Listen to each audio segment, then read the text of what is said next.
Look at this worm and carefully notice its movement.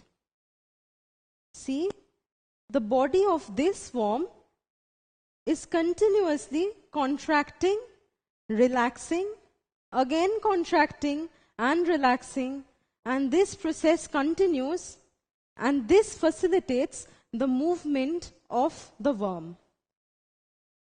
Carefully notice the contraction and the relaxation in the body of the worm. So movement in the worm was facilitated by the contraction and the relaxation of its body. Now even we can move, we can walk, we can run. So what is facilitating that movement in our body?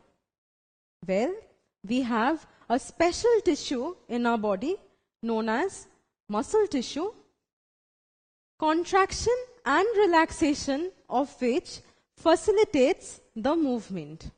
Now let us see how muscles are helping us in our movement. See, this boy is walking. These are the muscles present in his thighs. These muscles are contracting and relaxing, and that facilitates the movement of his legs. See, the muscles are contracting and relaxing. So muscles help in the movement of our body. Now there are a few muscles in our body which can help us in walk in whichever direction we want to or whenever we want to. So this movement is a voluntary movement. That is, it is under our control, and so the muscles governing this movement is known as the voluntary muscles. So voluntary muscles are the muscles which help us in the voluntary movement, as in the movement which helps us in moving in whichever direction we want to and whenever we want to. See, this man has very improper table manners. He is putting too much of food into his mouth and chewing very rapidly. But even this repulsive manner of chewing is under his voluntary control. If he wants, he can slow down his speed of chewing. So chewing is a voluntary movement. Now post-chewing, how does the food pass through the mouth to the stomach through the gastrointestinal tract? Well, see, the person is eating through the mouth, and through this pipe, which is known as the gastrointestinal tract, the food reaches the stomach for digestion. So how does the food pass through the mouth to the stomach? Well, is it gravitational force? Because we all know that gravitational force acts downwards. That is, it tries to pull an object downwards. But if this is caused by gravitational force, then what happens when a person is vomiting? Then the food is coming from the stomach to the mouth in an upward direction. So gravitational force cannot be working then. So let us see what is causing the movement during vomiting. Let us see. So when a person is vomiting, food from the stomach goes to the mouth. So the contraction and the relaxation of this gastrointestinal tract or the food pipe causes the passage of food from the stomach to the mouth. See, the contraction and relaxation happens in this way, and the food comes from the stomach to the mouth. Now, similarly, while swallowing the food, the same contraction and relaxation of the gastrointestinal tract happens, but in the opposite direction, opposite to that of vomiting. Let us see.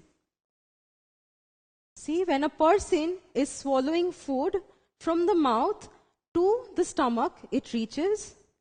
So the alternate contraction and the relaxation of this gastrointestinal tract causes the passage of food. The movement or the direction is opposite to that during vomiting. So the movement in the food pipe or the gastrointestinal tract are due to the muscle contraction and the relaxation. But this movement of the gastrointestinal tract is not within our control. So it happens involuntarily. So it is governed by the involuntary muscles of our body. Involuntary means not under one's control. And these involuntary muscles are present in the internal organs and in the vessels, like the blood vessels.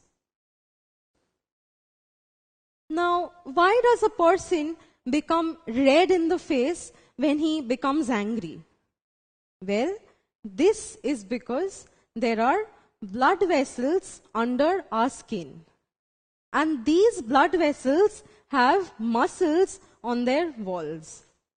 So, when a person becomes angry, these muscles dilate. So, what happens is that, see, this is a blood vessel and it has muscles on its walls. So, when a person gets angry, these muscles on the wall of the blood vessels, they dilate to form a broader blood vessel. So, a broader blood vessel would accommodate more blood, and that is the reason why the face turns red, because the blood vessels now are carrying more blood. But this entire movement of the muscles present in these blood vessels are not under our voluntary control. It happens involuntarily. So, this movement of the muscles in the blood vessels when a person becomes angry is under the control of involuntary muscles. So, there are two categories of muscles. Voluntary muscles, muscles which are completely under our control, and involuntary muscles, muscles which are not under our control. So, voluntary muscles can work for long hours, but after long hours of physical exercise or any physical labor, they often get tired and the muscles get fatigued and they often cramp. Now, the involuntary muscles which are present in our internal organs, they function only when they are required to, and they do not get tired.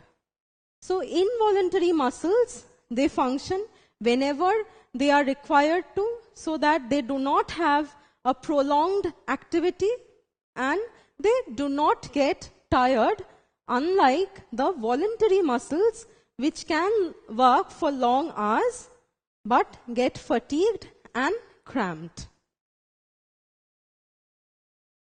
Now, there is a third category of muscles present in our body that continues functioning since a baby is born till a person dies. It goes on tirelessly, and this muscle is present in our hearts and is known as the cardiac muscles. See, these muscles continue the contraction and the relaxation throughout the lifetime of a person. The day it stops, a person dies. So these muscles continue their function tirelessly. So muscles are divided into three categories. Voluntary muscles, muscles which are not under our voluntary control. They can work for long hours, but they often get fatigued and cramped.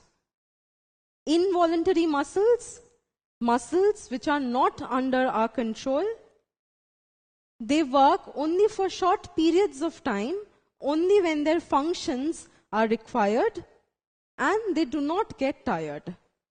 And the third category of muscles that are present in our body are known as the cardiac muscles. These muscles continue their function tirelessly throughout the lifetime of a person. Even this works involuntarily, that is, their function is not within our voluntary control. So now can you tell me which muscles are working in these two wrestlers? Well, these two wrestlers, they are wrestling, so it is obvious that their voluntary muscles which are present in their arms and in their legs are working. They are contracting and relaxing. But does that mean that their hearts have stopped pumping blood, or have they stopped breathing? No. All these processes are continuing simultaneously. So, all the muscles present in their body, that is, the voluntary muscles, the involuntary muscles, and the cardiac muscles, all of them, they are working simultaneously.